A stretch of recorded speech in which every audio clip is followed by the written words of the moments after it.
inyong mga kaligtasan nang sa ganon maiwasan po natin ang mga hindi inaasahang pangyayari katulad po ng pagkalunod.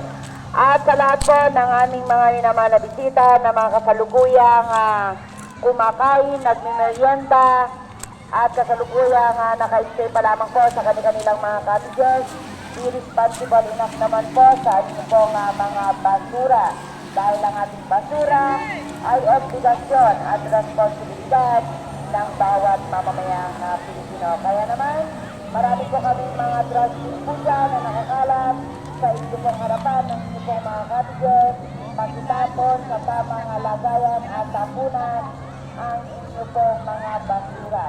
At siyempre, naisipin kami pinagbabawal ang pagdadala ng anumang uri ng pagkain at anumang klaseng inumin dyan po sa ating ilog at buwan.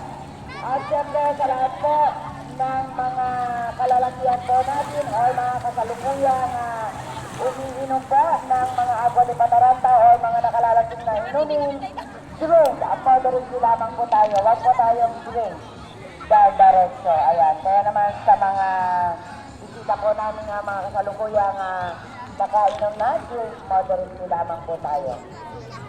Pumunta po tayo dito para mag-enjoy, magsaya at nagsikiusap po kami sa inyo na